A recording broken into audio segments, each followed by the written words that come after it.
Good morning. You're watching AIM on Air, where specialising in connecting companies with its shareholders is what we do best.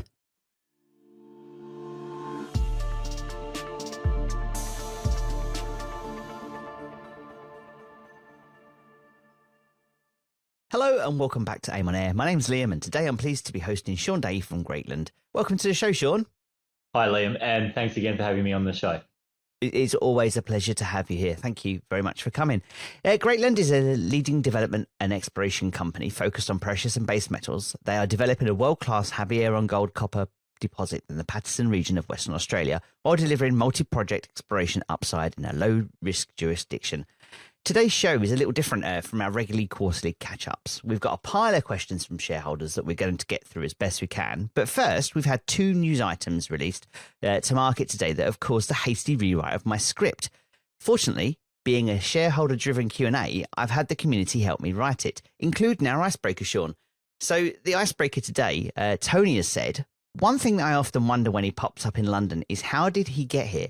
Has he used the Qantas direct flight from Perth? And if so, how did you feel afterwards? Thanks, Liam. Actually, to be open with you, the Qantas direct flight, which I don't always take, is my absolutely preferred way to travel. 17 hours on a plane, you will fall asleep, and the Qantas service is excellent, so they'll bring you food when you're awake and working. But it lands at about 5:30 in the morning, which sounds bad, but it's brilliant. You stay awake till 9 p.m. that night and you're on London time. There is nothing better than landing in the morning into London.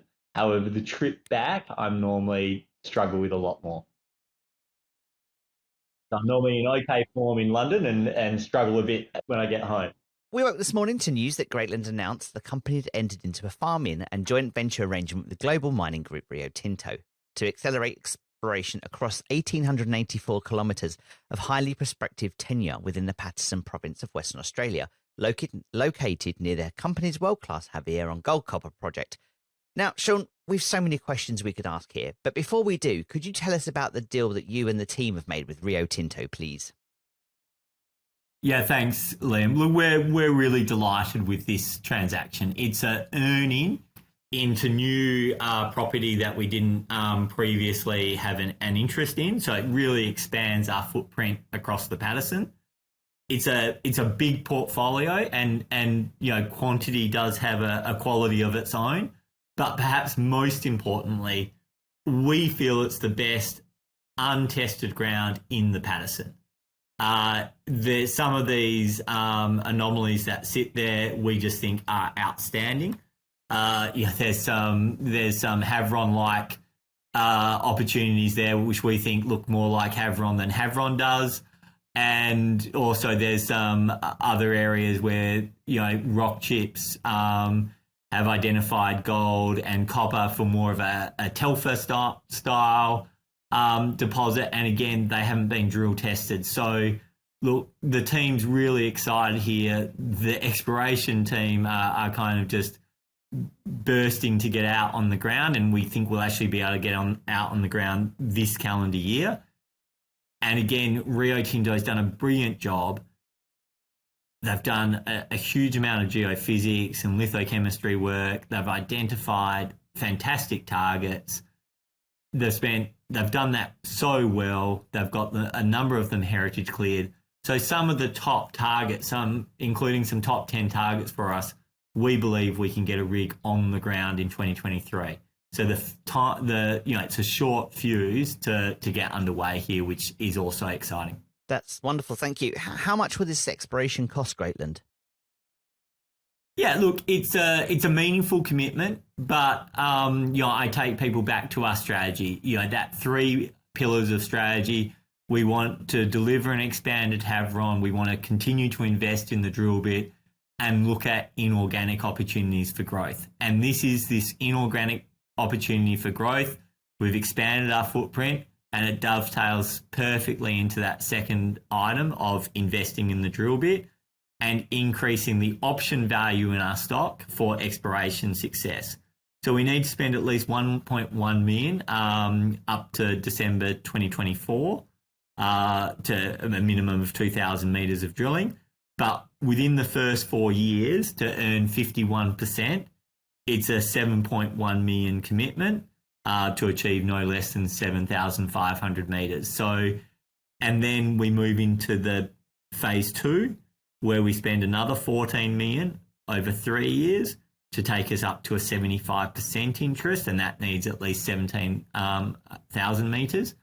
But look, these are fantastic tenements. We want to get on there. We want to invest and drill on them. Over a 7-year period, I think that's a reasonably measured amount. Truth be said, we'd probably like to expedite that expenditure and be doing even more than that runway. But it is world-class territory, and we're excited about that prospect. Wonderful, thank you. Barbara asks, presuming we get access to all of these historical drills, surveys as part of the JV, can we also publish all of the detail of what they've discovered and everything that we find in the future? Or do Rio ask for the usual radio silence as part of the JV terms? Look, we are the manager in this case, and what I'd like to say is, I'd like to think that the days of Greatland outsourcing management of its core assets are behind us. What I really want us to do, I think we've put together a tremendous team, a tremendous technical team, and we think we are really good operators of this asset. So in answer to Barbara's question, no, we won't be restricted. Obviously, we'll be reasonable and measured and constructive with Rio Tinto around announcements, but fundamentally we'll be able to release information to the market as we see fit, and I think that's a great opportunity. I should add, in this, we earn into 51%. We are manager from the start.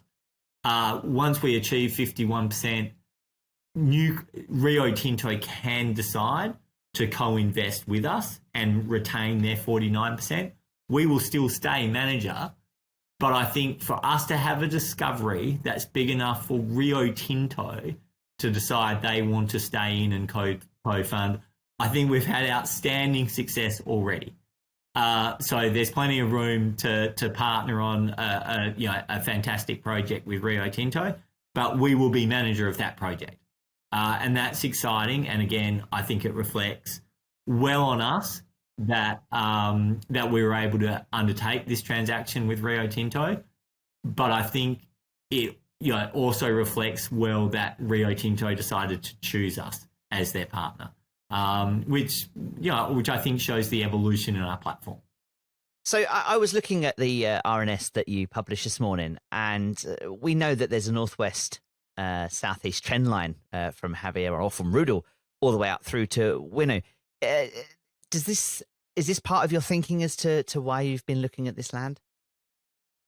Yeah, Liam, it's an insightful question. We've talked about those northwest structures kind of running diagonal across the page through the Paterson. And if you were to draw a circumference, around a 50-kilometre circumference around the Telfer mill, you've really seen that the centre of gravity, the majority of these South Paterson tenements that we've picked up today fall within 50 kilometres of the Telfer mill. And also, interestingly, on that same map, we've drawn a 50-kilometre circumference around Winu, and you see these tenements are outside of that 50-kilometre range. So we feel, that's why Rio Tinto has focused on its near Winu tenements, and we understand and appreciate why they would do that, just as we've focused on tenements around Havieron and around Telfer, so we can take advantage of that existing infrastructure. But you're absolutely right. We think these are on structure, and we think, we're looking for Havieron type structures, we're looking for Telfer type structures, and we're looking for Winu like structures. This is elephant country, and we think we have a fantastic opportunity for exploration success. Brilliant. Okay, so you've also released to market this morning that you've had a letter of support received from existing relationship banks to enhance and extend financial flexibility. What does this mean? Okay, well, in essence, it means ANZ, HSBC and ING continue to be really supportive, and we're very appreciative of that relationship. I think we've done really well here. We put this facility in 9 months ago. We haven't paid any fees on it yet, which I think was a bit of an indulgence by the banks, and again reflective of the relationship. But what we've basically gone back and said, guys, look, we don't envisage drawing this until that definitive feasibility study is ready. And to be honest, this is just prudence. We don't want to. I don't think anyone wants to borrow money unless they know their time frame and capacity to repay. And I think occasionally when I talk to shareholders, borrowing corporately isn't that much different to getting a home loan or a car loan. You want to have visibility on how you're paying it. So we think that's important. And what the banks have basically come out and said, look, we're going to stand with you. Come back to us. They haven't changed the term sheet for all intents and purposes. But what we have done is said, look, let's come back and draw this once that feasibility study is ready. And particularly given the feasibility study is required for commercial production, we get to the top of the ore body in March. Now, that doesn't mean commercial production starts the next day, but we start setting up the stopes the next day. So the fuse on this is pretty short.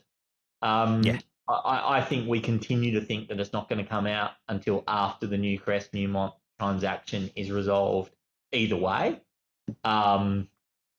We could be surprised, but that is my sense for it. But we think it does have to come out soon afterwards. It needs our consent.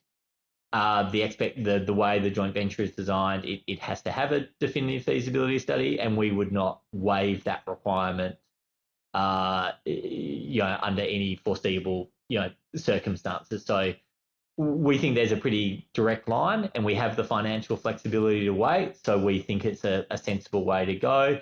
And just to remind people, we have a $55 loan from Newcrest.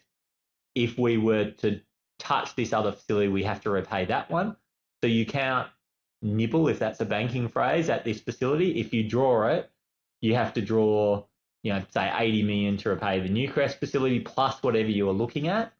So it's a big commitment. The first step is a big one, and that's why we're a little more measured in when we take that step. That does make sense, and actually fills in quite a few blanks that there may have popped up over the last 6 to 9 months. So I just want to clarify there. You've suggested that the feasibility study is going to come along once everything is said and done with the contingencies that are going on with Newcrest. Yeah, we understand they're distracted, and it's a big thing, being taking over, and and I'm sure there's a lot of people working very hard in both those organisations to complete what will be the biggest transaction ever in the gold sector. It may surprise us and something will come out before that, but right now our expectation is this gets sequenced, and we understand that and can work within those parameters. When it comes to an operation like what you've got at Havieron, does the corporate influence the operation at all? So, I mean, in my mind, all that's going to happen is the guys that are, the boots that are on the ground, their shirts are going to change the name, but the operation continues, or is this likely to stop and start along the way? Look, I've lived this experience. I think with Northern Star, we acquired 5 sites from Barrick and Newmont. And you're absolutely right. Although there's a huge amount of corporate work, which we respect and acknowledge, the boots on the ground, as you describe them, it's a good phrase, they don't change. At some point their shirts change, but we integrated 3 Barrick sites and 2 Newmont sites. And really that was the change at the actual operating sites was very measured. We like to think at Northern Star we brought in some increased efficiencies and drove enhanced returns over time. Yeah. But fundamentally, if you were on that crew flight, you still jumped on that same aeroplane, landed at the same strip, slept in the same bed, ate the same food, and went down the same hole in the ground to go mining. And yep, there's there's some efficiency drives and there's some improvements, but overall, those guys stay focused on their role, which is staying safe and mining successfully. Brilliant. Coming back to the funding, has there been an extension to the amount of debt required to fund the Havieron project, or does it still remain as designed No, in look, 2022? it's steady as she goes. To some extent, every month that passes, money has been spent, so the cost to complete just becomes less and less. So the banks have stood by for the same quantum, that Aussie 220 million 7-year facility, which is outstanding. We continue to say that's clearly enough. In fact, there's a very good buffer based on the pre-feasibility study. Obviously, we want to see the definitive feasibility study before we are definitive about the final outcome. But right now, that decline remains on track. I think the original description was we would be at the top of the ore body in the first half of calendar year 2024. I think I've typically kind of said to people we're a little bit ahead of schedule. We feel March is achievable. We haven't changed guidance. If we end up at June, that's still the result we expected. But it's nice to be a little bit ahead of the curve. So this is good, and time is money. If we can keep to schedule, prima facie, you're a lot closer to budget than you'd otherwise be. That's understandable. Thank you. So we have over the weekend I've been gathering questions from shareholders to put to you directly, and this is a new format for us here on this channel. But so I'm going to try and go through these questions. Not all of these questions are we're going to be able to ask, but I'm hoping that Sean will answer most of them as he answers, say, somebody else's question. So I'm going to start with Newmont, if I may. And so the first question is from Rob, and he asks, what happens if Newmont decide to mothball or slow down the Havieron mine development? What is the trigger that would allow Greatland to make an offer to the first refusal on Havieron for the first additional 70%? Oh, look, Rob, there is a mechanism in the joint venture around if there's the decision to mine, if one party decides not to, there's a process whereby the other party can go ahead. So that is kind of contemplated. But of course, the decision to mine the Havieron Greatland was made back in February 2021. I think over half of it has been spent on this asset. To continue the asset and to take it all the way down to stoping and then pause would be, I think, without precedent. And I think, maybe one of my turns of phrase here, I don't think we could be that lucky to be, to have a mine set up, ready to go, and your partner says you have it, would be extraordinary. I think if a party decided not to hold it, they would sell it and monetize it. But it is contemplated in the JVA, but I think very unlikely to have any application. Just right, okay. Yeah. Thank you. Simon asks, if the opportunity to purchase the 7% presents itself, there's a theme here, what will be the biggest challenges in replacing the outgoing expertise such as block caving techniques and workforce? Look, firstly, this is a hypothetical question. We don't have any visibility that would happen. I think Newmont, would see a huge amount of attractions in Telfer Havieron. It's a tier 1 jurisdiction, lowest half cost curve asset in a jurisdiction indeed where they operate other assets. If you asked me about the expertise, I think I might reference back to what we said before. The boots on the ground don't really change. There's a huge amount of experience and technical capability at those sites that whether they're wearing a Newcrest badge or a Newmont badge will continue to operate, at a really high level. And we really respect and appreciate the work the team does. At a Greatland, I think I've just described before that to be a good owner of Havieron, to understand its value, to be able to articulate its value, we've brought in, I think, a really great team. And a number of those people I've worked with before. And I think that gives us the top of the pyramid. We're not a huge organisation, but we have that top of the pyramid that allows us to contribute that leadership, to contribute the technical insights, to make Havieron more of a success in partnership with these global majors. Okay, thank you. I'm going to flip it the other way now with a question from Alex, who's asked, I'd be interested to know if Newmont do acquire Newcrest, but didn't want to offload the 70%, but wanted the whole 9 yards themselves, but they didn't see your eye-watering share price, as you previously mentioned. What data does he tend to use to justify his EWSP? I'm not sure what that means. Sure what eye-watering share price. Eye-watering share price. Okay, thank you. I'm glad that the very lateral. So look, I think ultimately, if someone puts an offer to you, if you find it compelling, you potentially sell. If you don't find it compelling, you don't sell. Now, there would be certain prices where we might view that as compelling and put it to shareholders.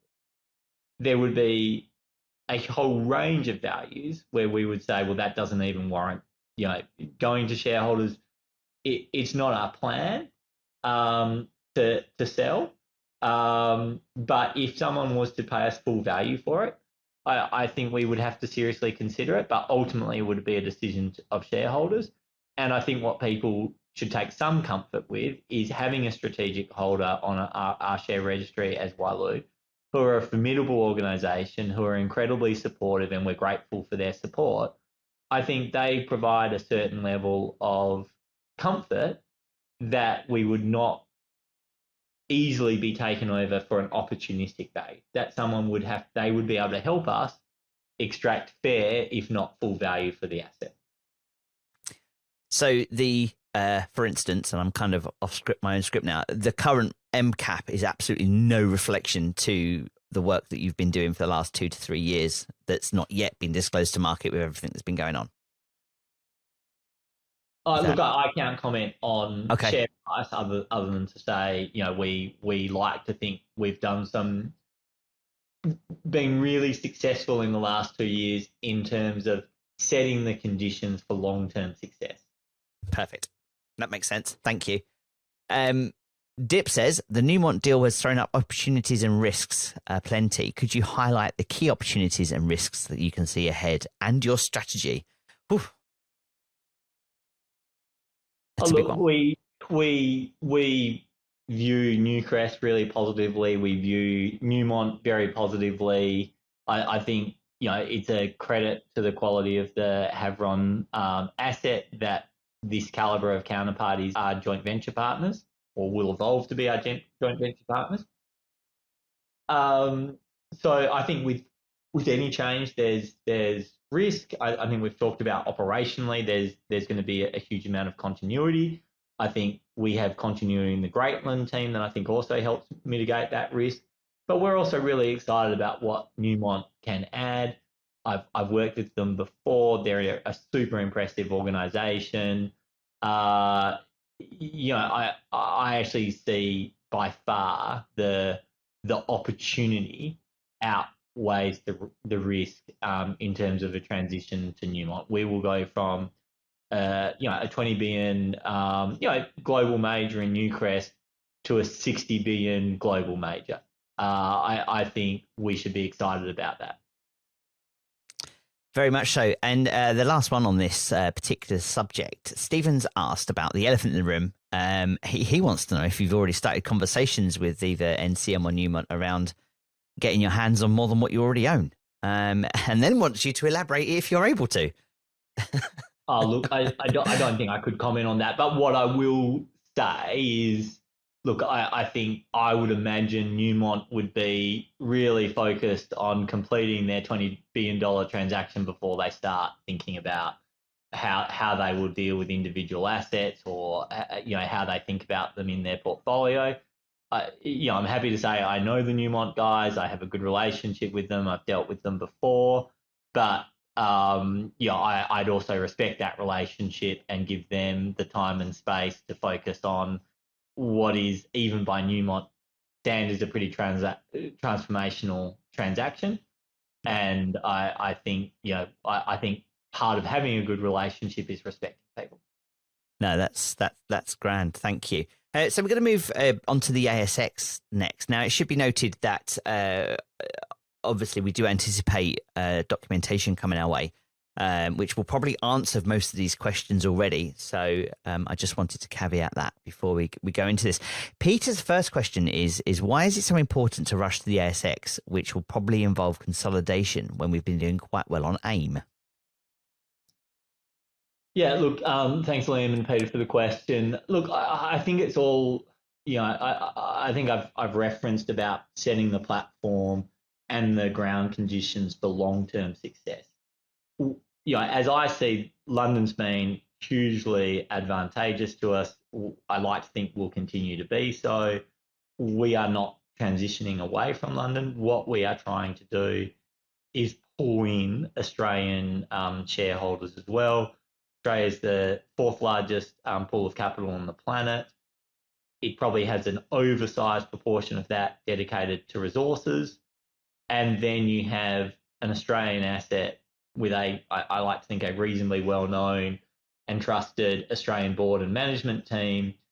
I think we present another attractive opportunity for Australian funds to invest. Australian funds are not bringing selling because they're underrepresented on our share register. They are new buying. And you might say, well, why can't you just get them to come and buy on London without the Australian listing? Because a huge amount of money in Australia is mandate locked to ASX stocks. That doesn't mean they have to buy on the ASX, but you have to be listed in some way, shape or form on Australia to fall under their mandate. And they are some of the largest funds on the planet in resources. So we think it's attractive. We think it potentially increases demand for our stock. Brilliant.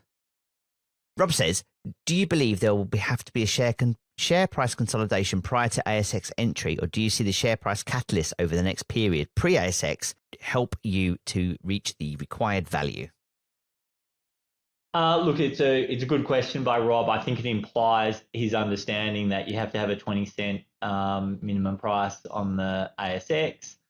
Roughly speaking, our translation would be a little bit underneath that. So yes, of course, we'd be delighted if organic share price growth solves that puzzle for us, and hopefully today's announcements are a step in the right direction.